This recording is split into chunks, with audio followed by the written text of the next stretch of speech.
말씀 앞에서 경외함으로 주께 홀로 섭니다. 생명의 말씀 읽고 순종해. 오늘도 우리를 이곳에 예배자로 부르신 그 주님의 부르심에 합당하게 우리의 마음과 우리의 신령을 다하여서 예배하는 귀한 예배 시간이 되길 소망합니다. 나는 예배자입니다. 이 찬양의 고백을 우리 마음의 고백으로 함께 드리시며 찬양 드리시겠습니다. 예배자입니다.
우리가 어디를 가든지 예배자의 삶을 살게 해주시고 우리가 있는 곳이 하나님의 나라가 되게 하여 주시며 주님의 영광이 많은 곳이 되게 하여 주시옵소서. 오늘도 이 시간 우리 예배자를 부르신 이 자리 가운데 충만한 주의 성령을 임하셔서 주님 홀로 영광 받으시며 주님 높임 받으시는 귀한 예배 시간 되기 소망하오니 주님 오늘도 우리와 함께하여 주시옵소서. 모든 예배 주께 맡겨드리며 예수님의 이름으로 기도합니다. 아멘. 아멘. 오늘도 우리의 삶의 자리가 우리가 있는 곳이 하나님을 예배하는 예배의 자리가 되길 소망합니다. 우리 모두 그런 삶을 살기 소망하며 함께 우리 기쁨으로 주님께 우리 내 마음을 가득 채우 우리 마음 가운데 있는 모든 소망과 기쁨을 주께 드리시며 함께 찬양 드리시겠습니다.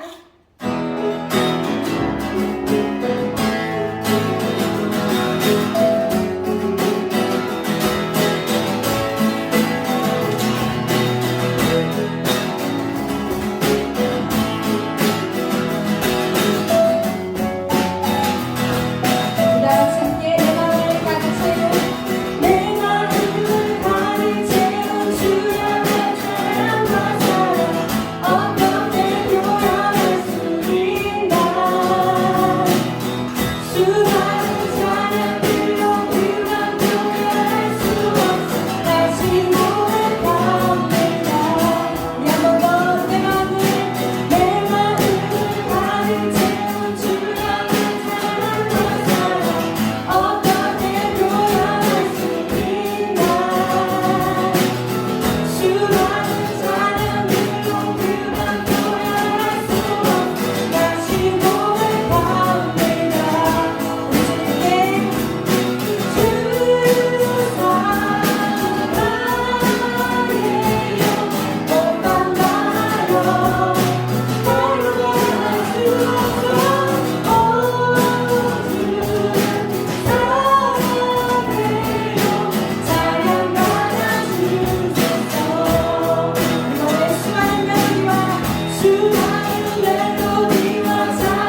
부활이 주님께 찬양 드리시겠습니다. Thank you.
내 작은 마음 돌이키사 하늘에 꿈꾸게 하네.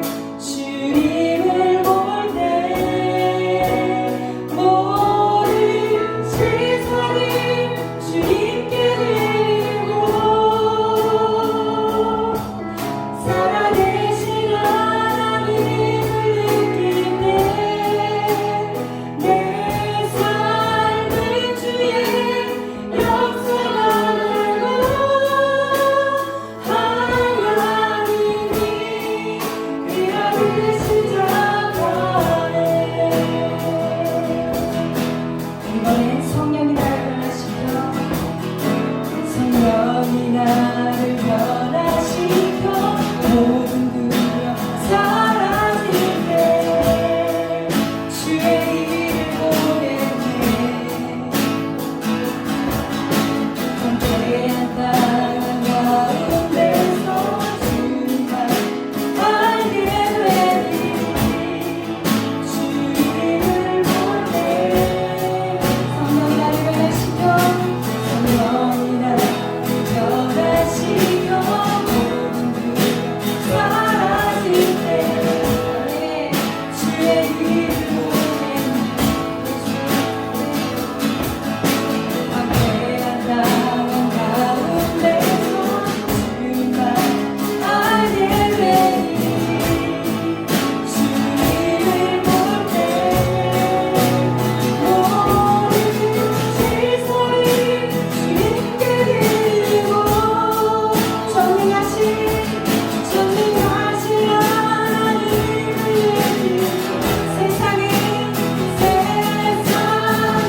주의 나라가 되고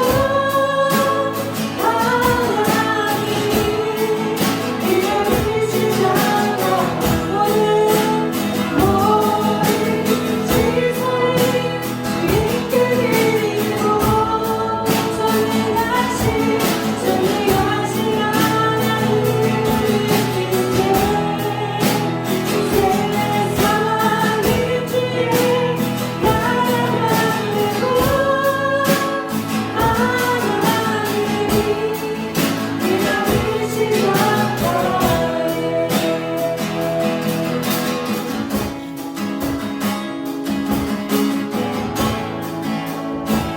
우리가 같이 주님의 영광 주님의 영광 임하네. 주 볼 때 이곳 가운데 주님의 영광 임하네. 주 볼 때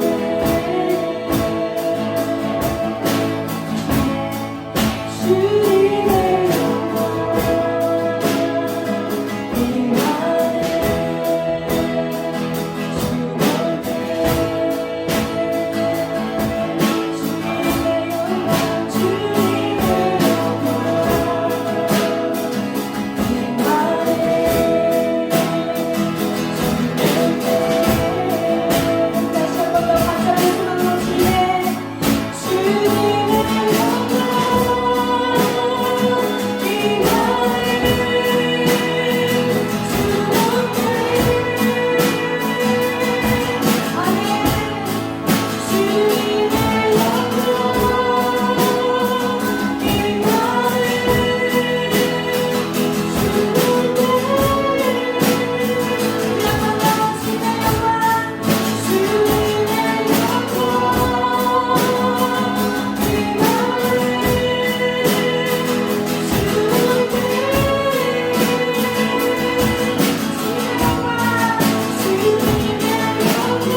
찬송을 주님께 드리고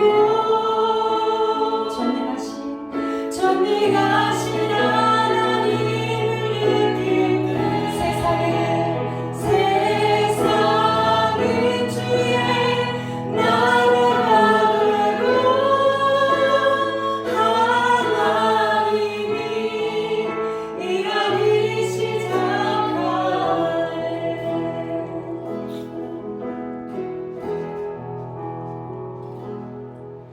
주님 계신 곳에 나가니 찬양 드리며 그 성소에 들어가 주의 얼굴 배우리. 그 얼굴을 배울 때 주님의 은혜 넘치네. 엎드려 고백하네 주께. 우리 한 번 더 주님 계신 곳에 나가니 주님 계신 곳에 나가니 찬양 드리며 그 성소에 들어가 주의 얼굴 배우리. 그 얼굴을 배울 때 주님의 은혜 넘치네. 엎드려 고백하네 주께.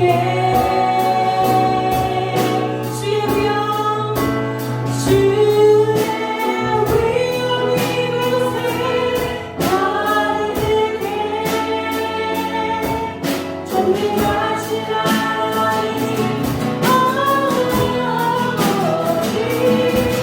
사랑받기 영광을 존귀하신 주님 주의 위엄 이곳에 가득해. 주의 위엄 이곳에 가득해. 전능하신 하나님 아버지 사랑받기 영광을 존귀하신 주님 주의 위엄 이곳에 가득해. 주의 위엄 이곳에 가득해. 전능하신 하나님 아버지 사랑받기 영광 존귀하신 주님 주의 위엄 이곳에 가득해. 주의 위엄 이곳에 가득해. 거룩하신 하나님, 웨슬리 목사님의 표준 설교를 함께 생각하고 있습니다. 오늘 네 번째 시간인데요. 표준 설교는 그 앞부분에 구원에 관한 설교가 있고, 이제 뒷부분으로 가면 경제 윤리나 또 사회 성화에 관한 말씀들이 있습니다.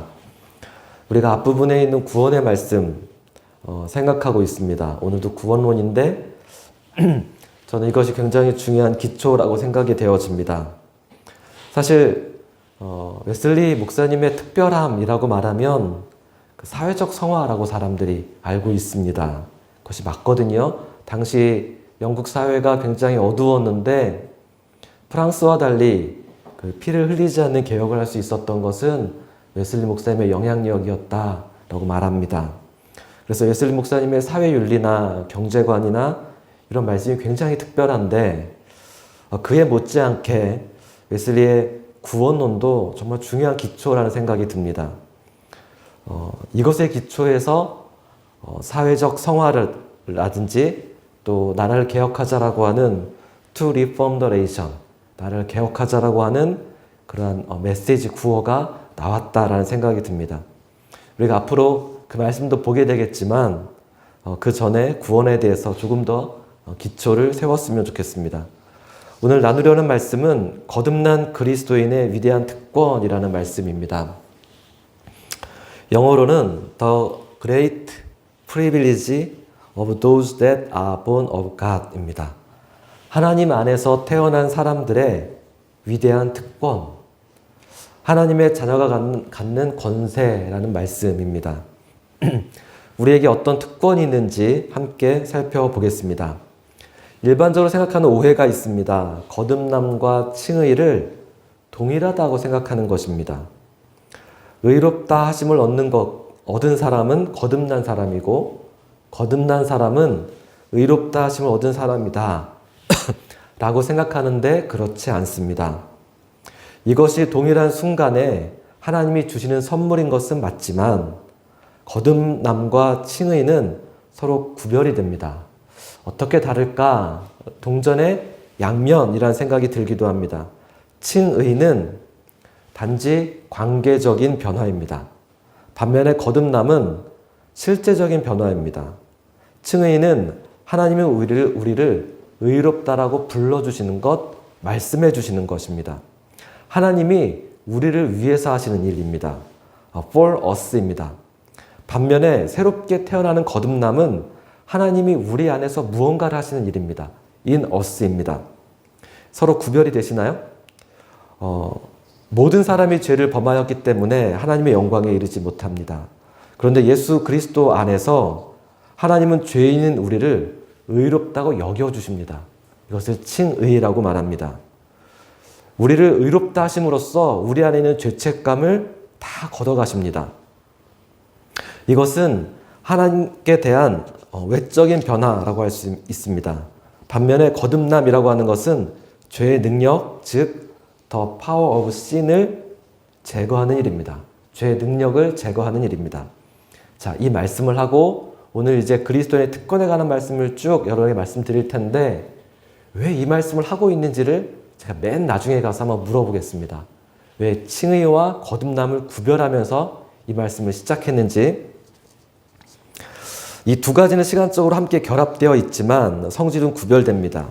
그런데 이것을 구별하지 않으면 하나님의 자녀가 갖는 위대한 특권을 설명할 때 혼돈을 줍니다. 오늘 본문에 보면 하나님께로 태어난 사람은 누구든지 죄를 범하지 않는다라고 했습니다. 이 말씀을 이해하려면 먼저 하나님께서 태어난 사람이 누구인지를 알아야 합니다.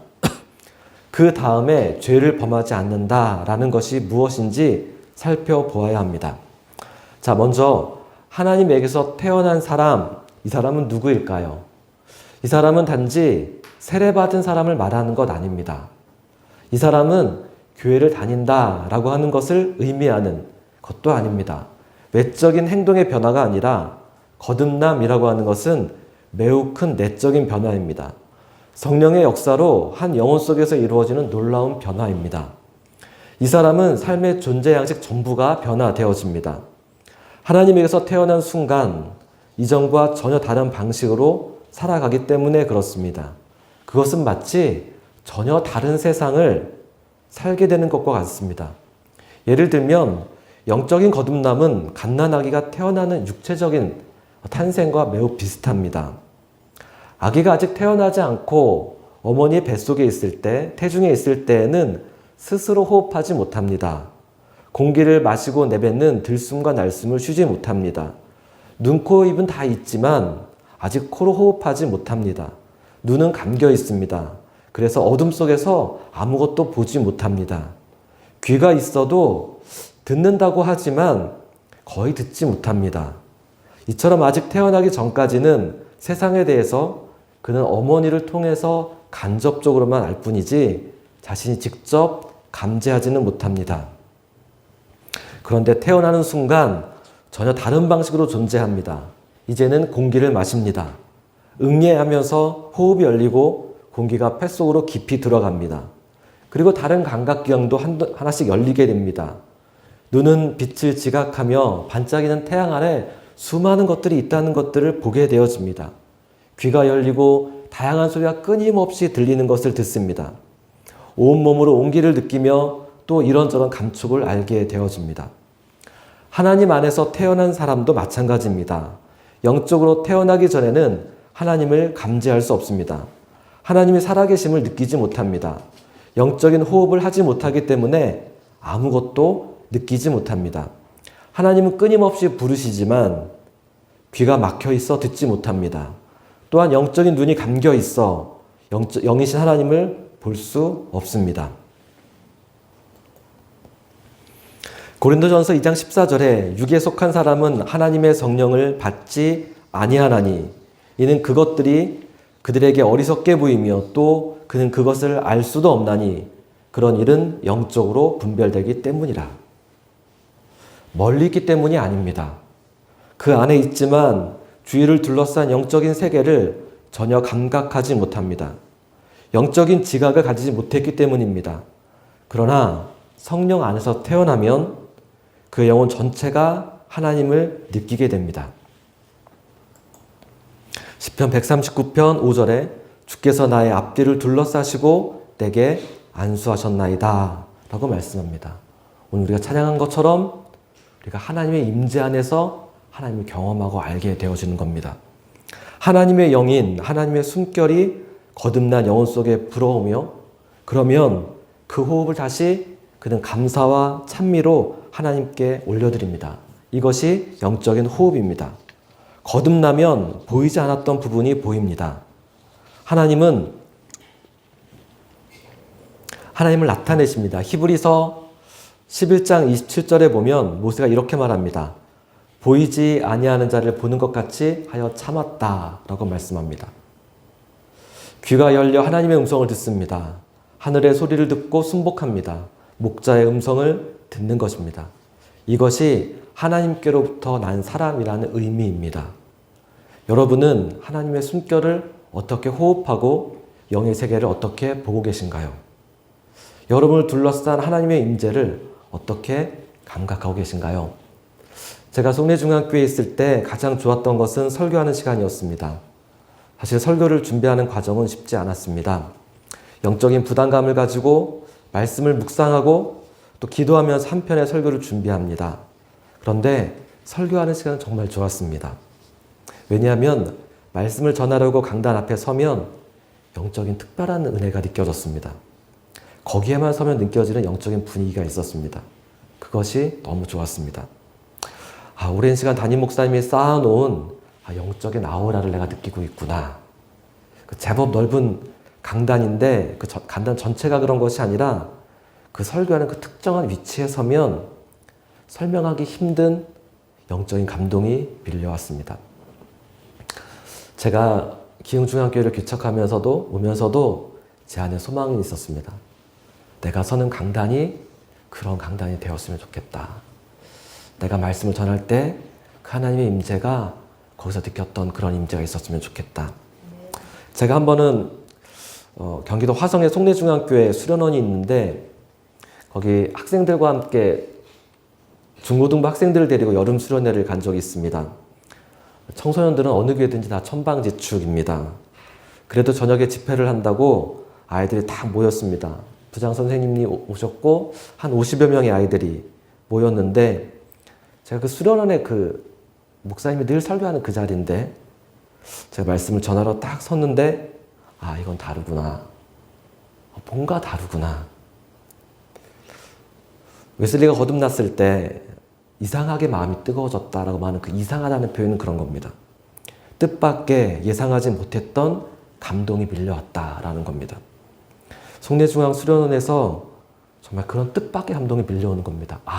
이곳은 정말 뭐가 있구나.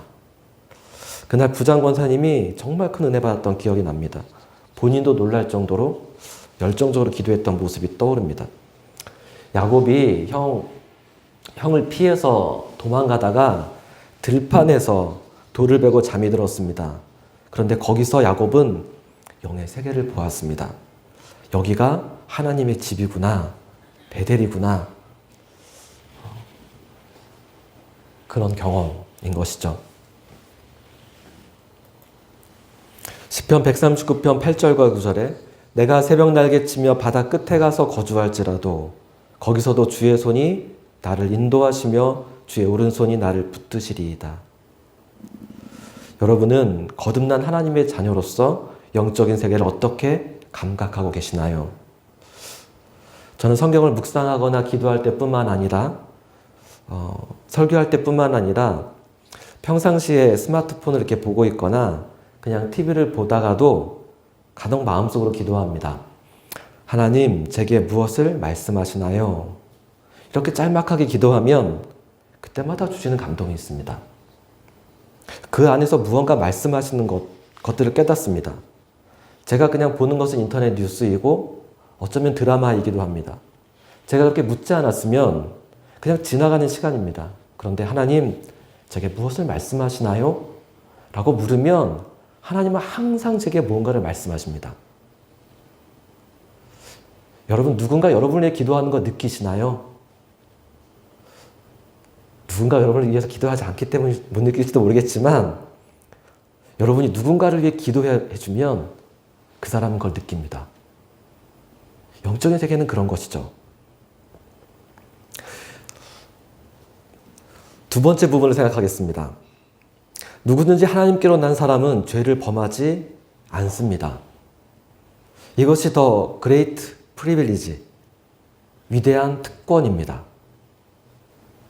그런데 여기서 말하는 죄라고 하는 것은 외적인 행위의 죄를 말합니다. outward sin입니다. 죄가 이처럼 이렇게 외적인 행위의 죄뿐만 아니라 무언가 하지 않는 것도 죄가 될 수 있습니다. 예를 들면 기도하기를 쉬는 죄라고 말하죠. 태만, 아무것도 하지 않는 게으름도 죄입니다. 그런데 요한일서 3장 9절에서 말씀하는 죄는 의도적으로 하나님의 법을 어기는 죄를 말합니다. 하나님께로부터 난 사람은 하나님이 금하신 것을 알면서 자발적이고 의도적으로 계명을 위반할 수 없다라는 뜻입니다. 그러한 죄를 짓지 않는다라는 말씀입니다. 그러나 이 말씀 앞에서 좌절하는 사람이 있습니다. 그것이 어떻게 가능하냐라는 것입니다. 왜냐하면 이 땅에 사는 동안 죄는 극복하기 불가능한 것이 아닌가라고 생각하는 것입니다. 그래서 요한 1서의 말씀이 틀렸다라고 부인하면서 하나님의 자녀로서의 특권을 포기하려고 합니다. 그리고 실제로 하나님의 자녀도 외적인 큰 죄를 범하기도 합니다. 예를 들면 다윗은 하나님의 기름을 부은 받아 이스라엘 왕이 되었습니다. 그는 하나님을 신실하게 믿었고 하나님의 영광을 즐거워했습니다. 그가 쓴 수많은 시편을 보면 그의 깊은 믿음의 고백을 알 수 있습니다. 그는 이렇게 노래했습니다. 시편 18편 1절과 2절에 나의 힘이 되신 여호와여, 내가 주를 사랑하나이다. 여호와는 나의 반석이시오, 나의 요새시오, 나를 건지시는 이시오, 나의 하나님이시오. 내가 그 안에 피할 바위시오, 나의 방패시오, 나의 구원의 뿌리시오, 나의 산성이시로다. 이처럼 다윗은 찬양과 예배와 기도의 사람이었습니다. 그는 모든 상황 속에서 자신의 영혼을 하나님 앞에 쏟아내었습니다. 시편 34편 1절에 보면 내가 여호와를 항상 송축하며 내 입술로 항상 주를 찬양하리이다 라고 고백합니다. 그런데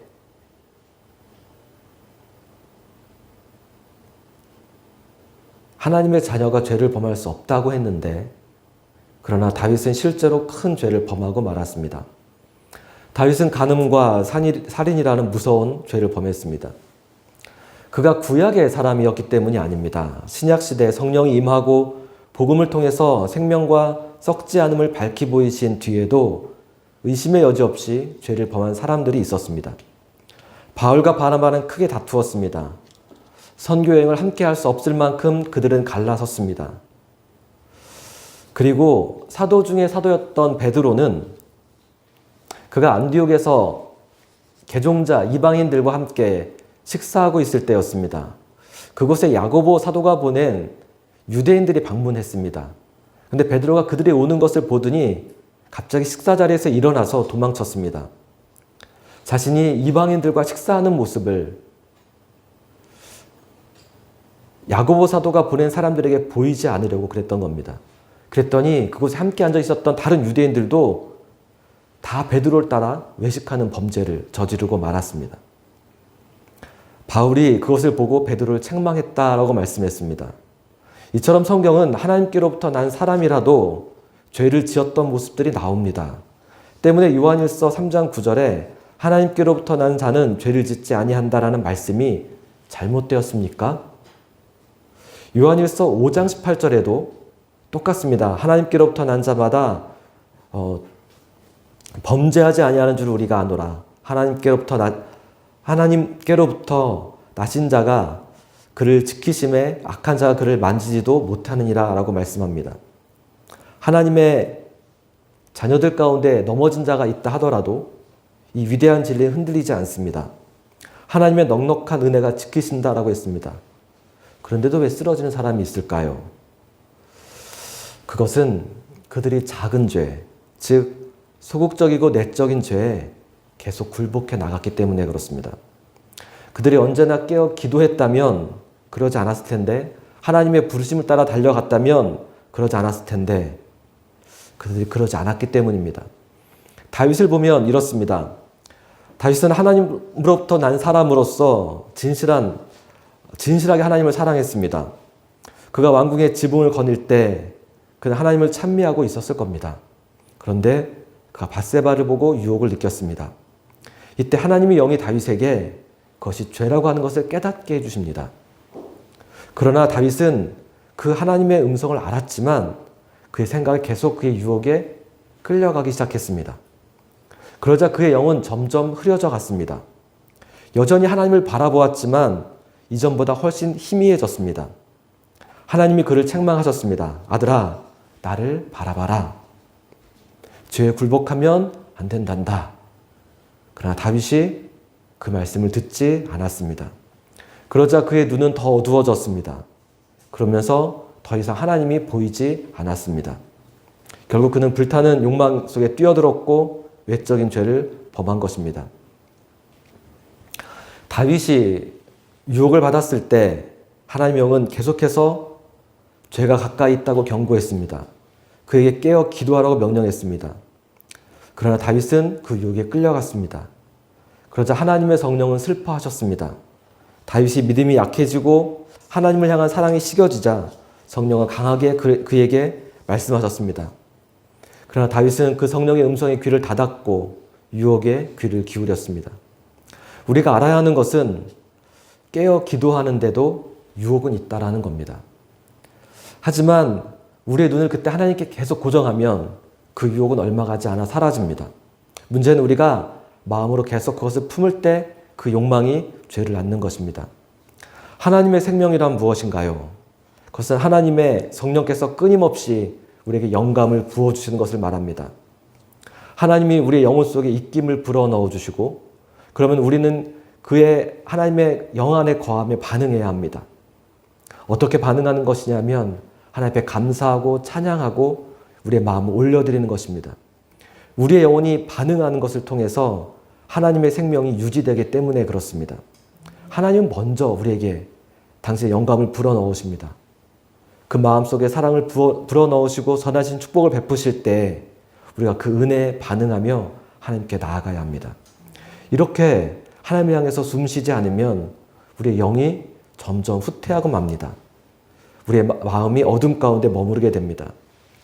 그러므로 언제나 정신을 차리고 하나님의 음성을 듣지 않으면 안 됩니다. 하나님 앞에 마음을 쏟아 기도하며 언제나 하나님을 사랑할 때 결코 죄를 범하지 않게 되어집니다.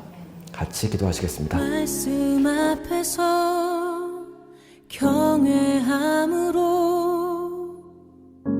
주께 홀로 섭니다. 생명의 말씀 읽고 순